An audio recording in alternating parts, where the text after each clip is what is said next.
Maingay ang paligid. Mga tao'y abala sa kanya-kanyang lakad, may nagmamadali, may nagkukuwentuhan, at may nakatutok sa kanilang mga cellphone. Sa gitna ng lahat ng ito, isang simpleng eksena ang biglang pumukaw ng atensyon ng ilan. Isang lalaking gusgusin, marumi ang damit, at halatang ilang araw nang hindi nakakakain, ang dahan-dahang lumapit sa isang pamilyar na figura. Hindi agad napansin ng karamihan kung sino ang lalaking nilapitan niya. Ngunit nang mas lumapit siya, doon lang nila napagtanto, si Manny Pacquiao iyon. Tahimik ang pulubi.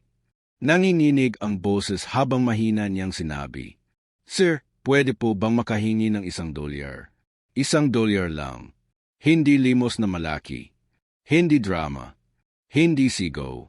Isang simpleng pakiusap mula sa isang taong wala ng ibang malapitan." Napahinto ang ilang tao. May biglang tumingin. May napangiti ng pabalang. May isa pang bumulong. Alam ba niya kung sino yan? Ang iba'y naghihintay na mabilis na eksena. Baka i-ignore, baka magbigay ng barya, o baka umalis na lang si Manny gaya ng inaasahan na marami sa mga sikat na tao. May ilan pang inilabas ang kanilang cellphone, hindi para tumulong, kundi para mag-record. Sa gitna ng katahimikan, tumingin si Manny Pacquiao sa pulubi. Hindi siya nagmamadali. Hindi siya umiwas ng tingin. Walang bodyguard na agad humarang. Walang galit, walang pagkainis, isang tahimik na titig lang. Makikita sa mukha ng pulubi ang kaba. Para bang handa na siyang tanggihan. Para bang sanay na siyang baliwalain. Nakayuko siya, hawak ang isang luma at gusot na supot. Tila ba handang umatras anumang oras. Ang hangin ay tila bumigit. Ang mga tao sa paligid ay napahinto. Ano ang gagawin ni Manny Pacquiao? $1 lang ang hinihingi. Ngunit ang susunod na mangyayari ay magbabago hindi lang sa buhay ng pulubi, kundi sa pananaw ng lahat ng nakasaksi. Habang nakatayo si Manny Pacquiao sa harap ng pulubi, unti-unting nagbago ang paligid. Ang dating ingay ng mga tao, mga sasakyan, tawanan at yabangan ay tila humina. Parang may invisible na pader na humiwalay sa eksenang iyon at sa natitirang mundo. Lahat ng nasa malapit ay napatingin. Lahat ay naghihintay. May isang lalaking napabulong sa kasama niya. Grabe, pulubi talaga lumapit kay Manny. May isang babae namang napakross ng braso, sabay sabing, "Sigurado ako, bigyan lang niya ng konting pera tapos alis na." Sa totoo lang, iyon din ang inaasahan ng karamihan. Isang mabilis na kilos, isang barya o PayPal na pera, isang ngiti. Tapos na ang kwento. Ganon naman palagi, hindi ba? Kahit pa si Manny Pacquiao ang kaharap mo, isang mundo na sanay sa spotlight, wala kang asahang higit pa. Ngunit may kakaiba sa mga mata ni Manny noong sandaling iyon. Hindi siya nagmamadali. Hindi siya tumingin sa paligid para siguraduhin may nanonood. Hindi siya naghanap ng kamera. Sa halip, tumingin siya diretso sa pulubi, hindi bilang isang sikat na boksingero, hindi bilang politiko, kundi bilang isang tao sa kapwa niya tao. Napansin iyon ng ilang nakasaksi. Parang seryoso siya, bulong ng isang lalaki. Ang pulubi ay patuloy na nakayuko. Halatang kabado. Ang kanyang mga kamay ay nanginginig habang mahigpit na hawak ang supot. Sanay na siyang pagtawanan. Sanay na siyang hindi pansinin. Sanay na siyang husgahan sa itsura pa lang. Para sa kanya, ang paglapit kay Manny ay isang huling subok, isang maliit na pag-asa sa gitna ng mahabang araw ng pagkadismaya. Lumipas ang ilang segundo. Mahabang segundo. May isang guard sa malapit na tila nag-aalinlangan kung lalapit ba siya o hindi. May mga taong nagsimulang magtaas ng cellphone, handang i-record ang kahit anong mangyari, abuti man o masama. At doon, dahan-dahang nagsalita si Manny Pacquiao. Hindi malakas, hindi pang entablado, kundi sapat lang para marinig ng pulubi. "Kamusta ka?" Isang simpleng tanong. Pero sapat para mapatingala ang pulubi. Halata ang gulat sa kanyang mukha. Hindi niya inaasahan iyon. Hindi pera ang unang ibinigay, kundi pagkilala. "Opo," mahinang sagot ng pulubi. "Pasensya na po, sir." Muli, tahimik si Manny. Nakikinig. Walang panghuhusga. Walang iritasyon. Parang wala sa isip niya ang oras o ang mga matang nakatutok sa kanila. Sa puntong iyon, ang ilang tao sa paligid ay nagsimulang makaramdam ng kakaiba. May isang babae ang napahawak sa dibdib niya. May isang matandang lalaki ang napailing at nagsabing, "Hindi ito normal." Karaniwan, ang mga sikat ay dumadaan lang. Ang mga pulubi ay nagiging background noise. Erong gayon, tila nabaliktad ang mundo. Ang pulubi ang naging sentro at ang sikat na tao ang kusang huminto. Muling nagsalita ang pulubi, halos pabulong. "Kahit $1, isa lang po, pangkain lang po sana." May bahid ng hiya ang boses niya. Harang bawat salita ay may bigat ng mga araw na siya'y tinanggihan. Sa paligid, may mga taong nagsimulang makaramdam ng guilt.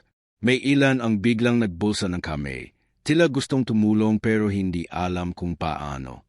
May iba namang napayuko, parang nakita nila ang sarili nilang katahimikan sa harap ng kahirapan. Tumango si Manny. Mabagal. Maingat. Parang may iniisip. At sa sandaling iyon, ramdam ng lahat, may mangyayaring hindi karaniwan. Hindi pa iyon ang sagot. Hindi pa iyon ang aksyon.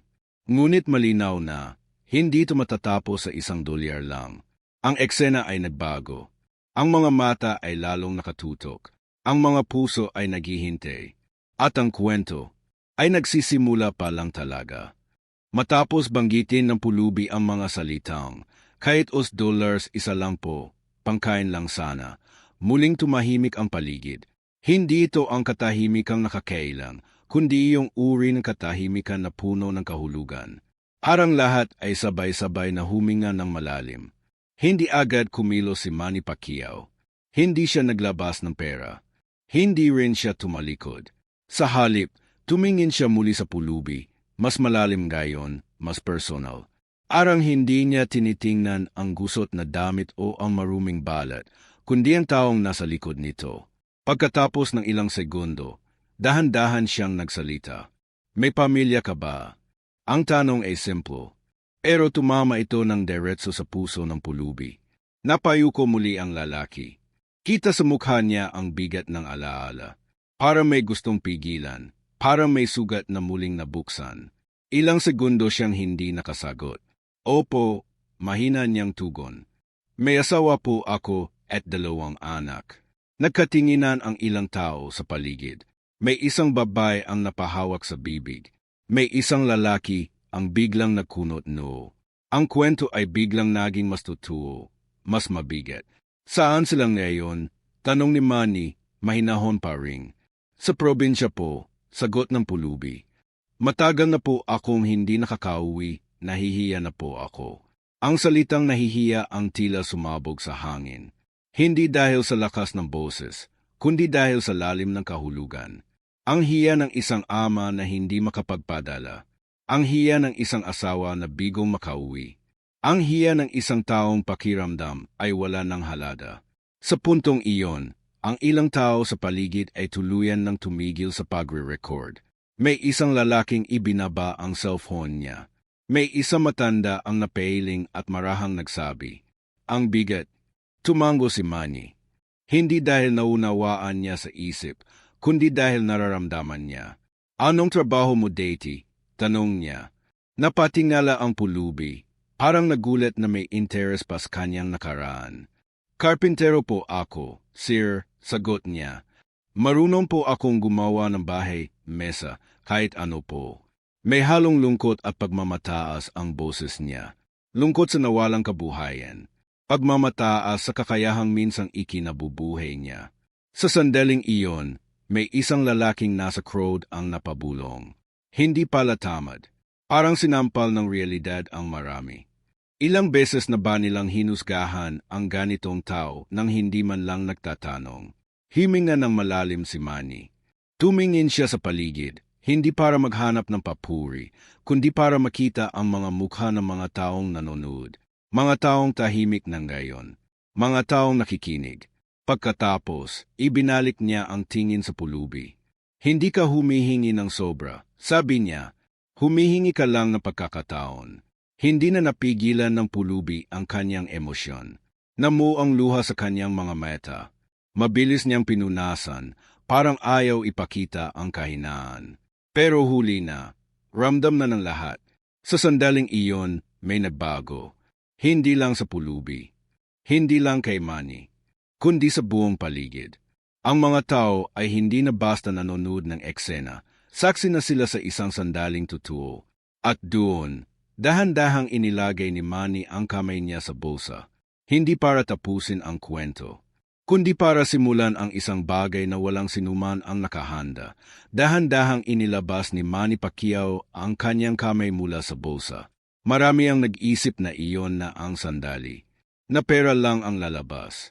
Na matatapos na ang eksena sa isang mabilis na tulong. Isang simpleng kabutihan.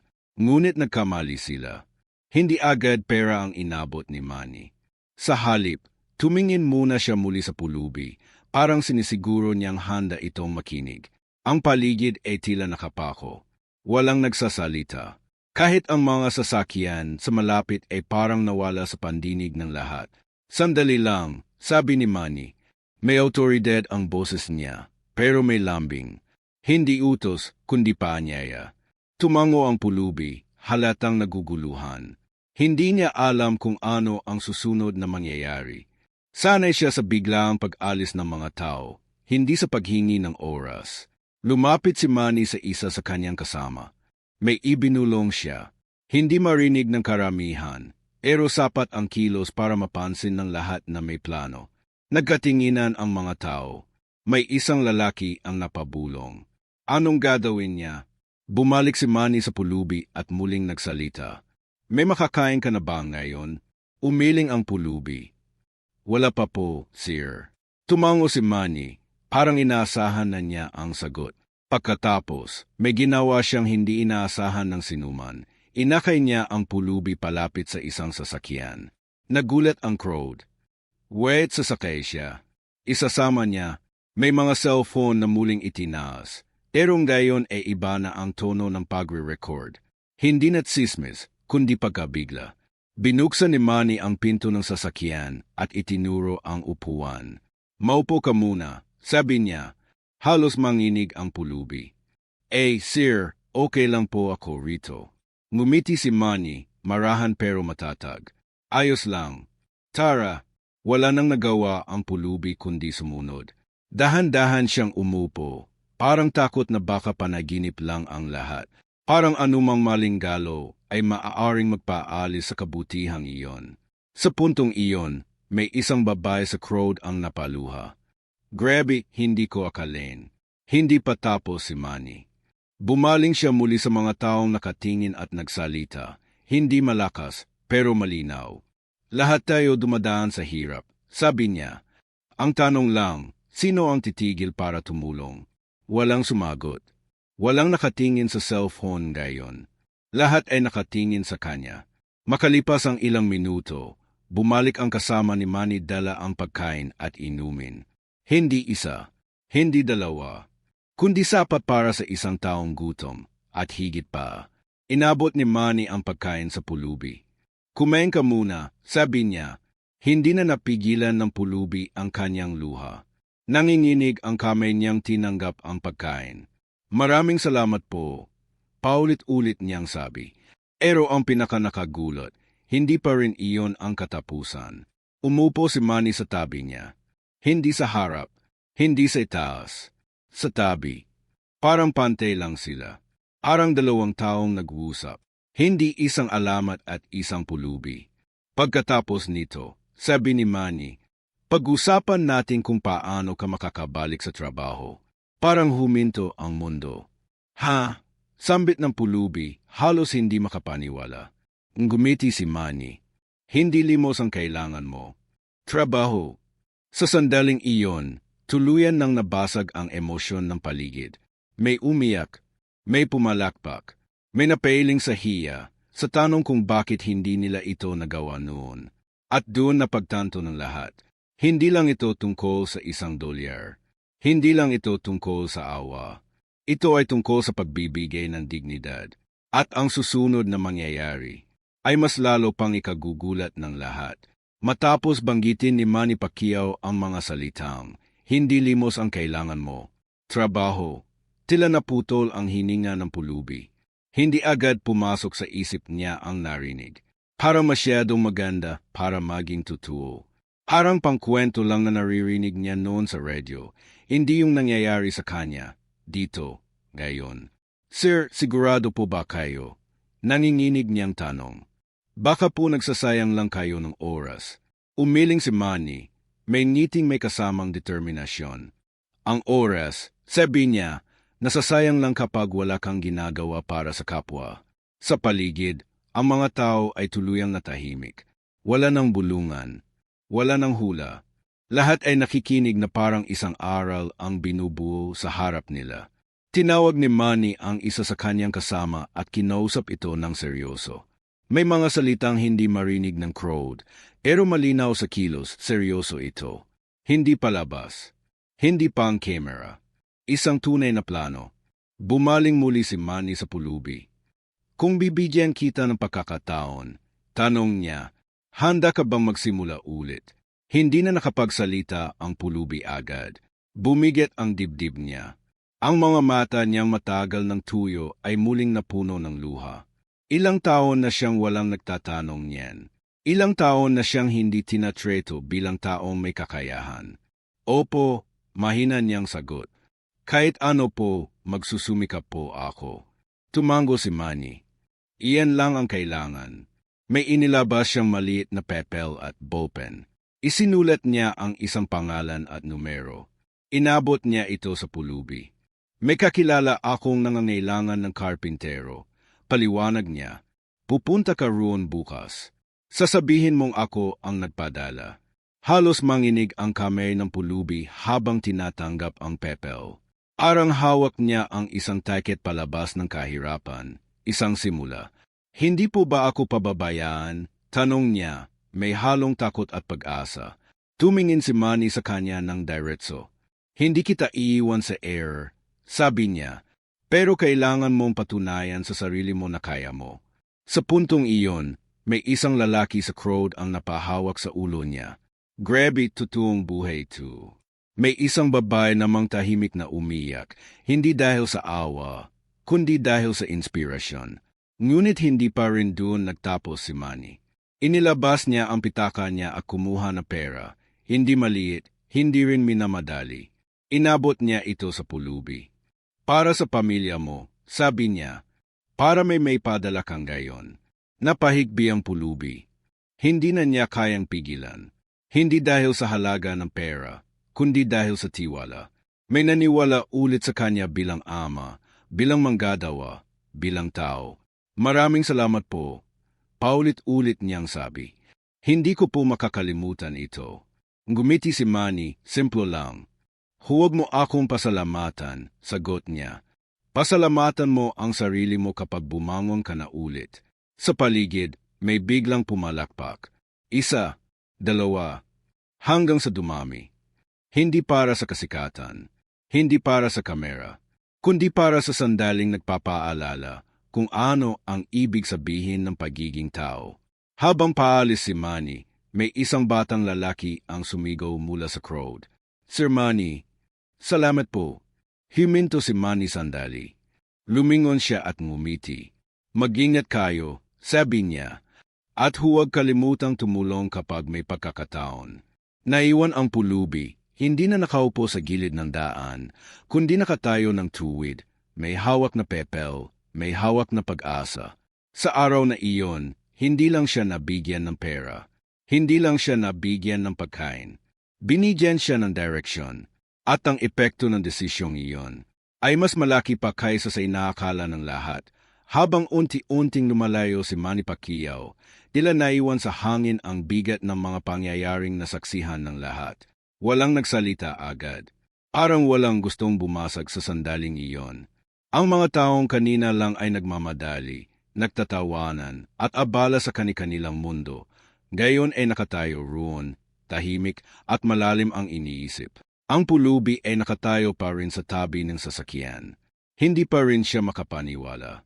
Paulit-ulit niyang tinitingnan ang papel sa kanyang kamay, ang perang ibinigay sa kanya, at ang pagkain kakakain lang niya. Parang takot siyang kumurap, baka mawala ang lahat kapag nagising siya. May isang matandang babae ang lumapit sa kanya. Iha, iho, sabi niya, nanginginig ang boses.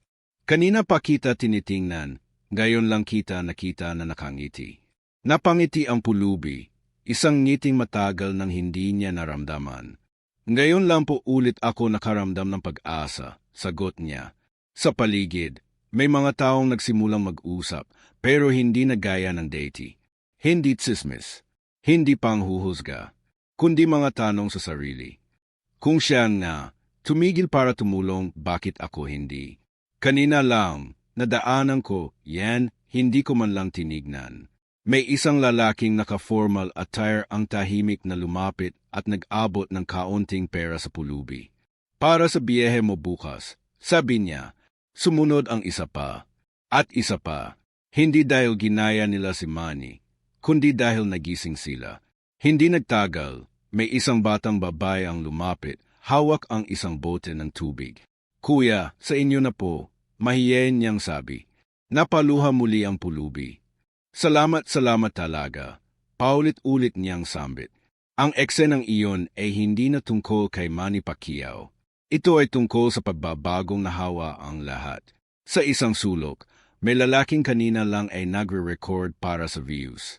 Ngayon, ibinaba niya ang cellphone niya. Tahimik siyang tumingin sa screen, hindi para i-upload, kundi para i-save ang alaala. Hindi lahat kailangang i-post. Bulong niya sa sarili. Makalipas ang ilang sandali, umupo ang pulubi sa gilid ng bangketa. Pero iba na ang kanyang postura. Hindi na siya nakayuko. Hindi na siya parang invisible.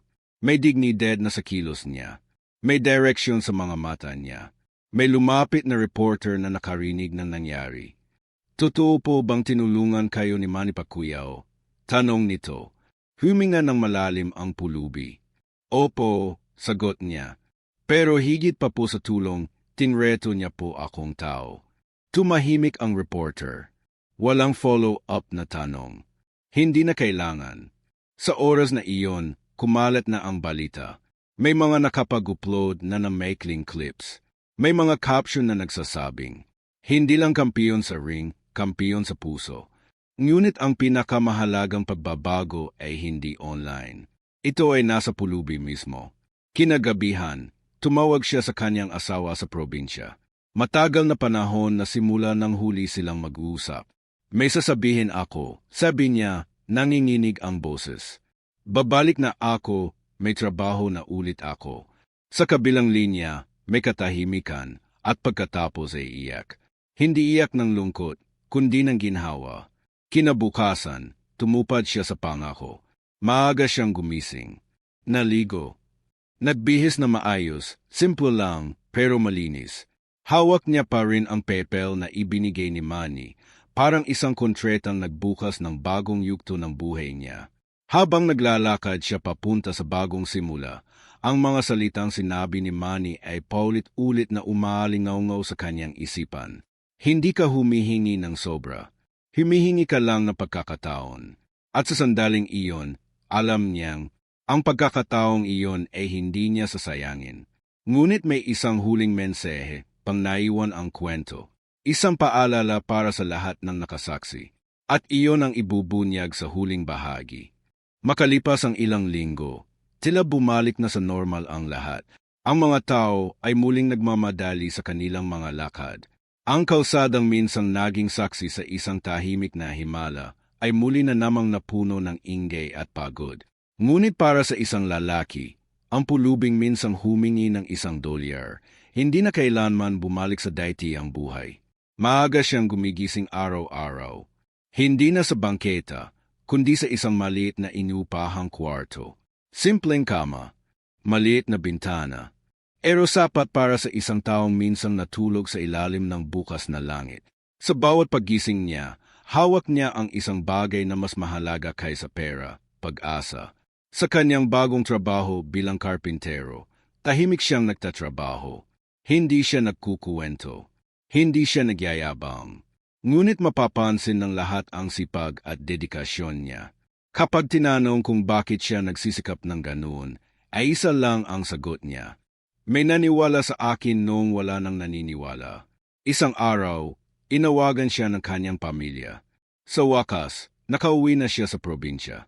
Nang makita siya ng kanyang mga anak, agad silang tumakbo at yumakap sa kanya. Wala siyang dalang mamahaling regalo. Wala siyang dala kundi sarili niya, buo, matatag, at handang magsimula ulit. Sa gabing iyon, tumingala siya sa langit at tahimik na nagpasalamat. Hindi sa kapalaran, hindi sa swerte, kundi sa kabutihang hindi niya inaasahan. Samantala, sa kabilang panig ng kwento, hindi alam ni Manny Pacquiao na ang simpleng paghinto niya noong araw na iyon ay patuloy na lumilikha ng epekto. Maraming nakasaksi ang nagsimulang gumawa ng maliliit na bagay, pagbibigay ng pagkain, pakikinig sa kwento ng iba, pagtingin sa mga taong dati hindi nila napapansin. May isang lalaking nagsabi, "Hindi ko na kayang baliwalain ang mga tao sa gilid ng daan." May isang babae namang nagsabi, "Kung kaya niyang tumigil, kaya ko rin." At doon nagiging malinaw ang mensahe. Hindi lahat ay magiging Manny Pacquiao. Hindi lahat ay may kakayahang magbigay na malaki. Pero lahat ay may kakayahang maging mabuti. Ang kwento ay nagsimula sa isang dolyar. Ngunit nagtapos ito sa isang araw, na ang tunay na sukatan ng tao ay hindi kung gaano siya kalakas, kasikat o kayaman, kundi kung paano siya kumilos kapag walang nanonood. Sa huling eksena, muling bumalik ang kamera sa lugar kung saan nagsimula ang lahat. Wala na ang pulubi. Wala na rin si Manny. Ngunit naroon pa rin ang bakas ng sandaling nagpaalala sa mundo kung ano ang ibig sabihin ng pagiging tao.